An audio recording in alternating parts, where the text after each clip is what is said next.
আজকে সকালে ঘুম থেকে উঠে দেখি আমার একটা ওষুধ শেষ হয়ে গেছে। তাই মা বলল, ফ্ল্যাটের নিচে ওষুধের দোকান থেকে গিয়ে ওষুধটা নিয়ে আয়। তো আমি রেডি হচ্ছিলাম বেরোনোর জন্য, তখন মা বলল, যাচ্ছিসই যখন তাহলে বাজার থেকে কয়েকটা সবজিও নিয়ে আয়, বাড়িতে কয়েকটা সবজিও লাগবে। কিন্তু সত্যি কথা বলতে এই গরমের মধ্যে ওষুধ আনতে যাওয়াটাই আমার কাছে ছিল একটা বিরাট বড় টাস্ক। কারণ বাইরে সেই সাত সকালবেলায় এত রৌদ্র ছিল যে আমি রেডি হতে হতেই ঘেমে চুরে একাকার হয়ে গেছিলাম। কিন্তু কি করা যাবে, এই কথাটাও তো বলতে পারবো না যে বাজার অনেক দূর, বাজারে যেতে পারবো না। যেহেতু আমার ফ্ল্যাট থেকে বাজার মাত্র 2-3 মিনিটের রাস্তা, তাই বাজারে যেতেই হতো আর ওষুধটাও নিতেই হতো। তাই রেডি হয়ে বেরিয়ে প্রথমেই চলে গেলাম হাঁটতে হাঁটতে ওষুধের দোকানে। তখনও বাজারের সব দোকান খোলেনি, কিন্তু আমি যেই দোকান থেকে ওষুধ নিই সেই দোকানটি সকাল সকালই খুলে যায়।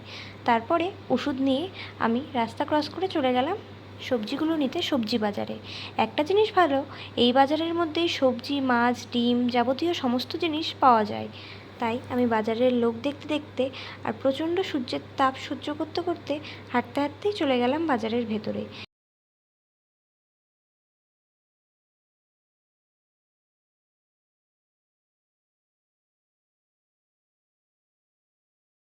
এবারে সবজির দোকানে পৌঁছে আমার যেই যেই সবজি দরকার ছিল সেই সেই সবজি বেছে নিয়ে দোকানদার কাকুকে দিয়ে বললাম, নাও সব সবজি একসাথে করে আমাকে প্যাকেটে ভরে দাও, আর কত টাকা হলো সেটা বলো। তারপর কাকু সব সবজি মেপে নিয়ে কত টাকা হলো সেই হিসেব বলার পরে আমি ব্যাগ থেকে টাকা বের করে দিলাম, আর অন্যদিকে কাকু সব সবজি ভালোভাবে ব্যাগের মধ্যে গুছিয়ে দিল।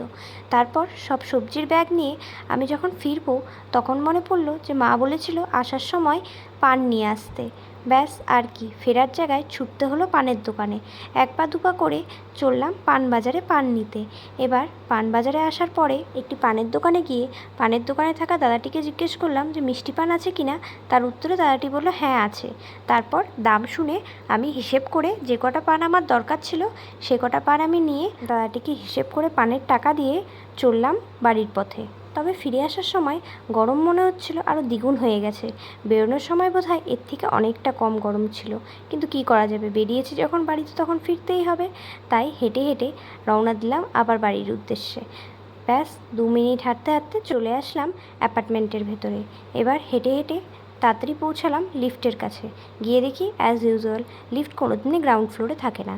আবার লিফটটিকে গ্রাউন্ড ফ্লোরে নিয়ে এসে তারপর লিফটের মধ্যে উঠে আগেই দিলাম লিফটে ফ্যানের সুইচ, কারণ যা গরম ছিল তাতে আমি এই ফ্যানেরই অপেক্ষা করছিলাম।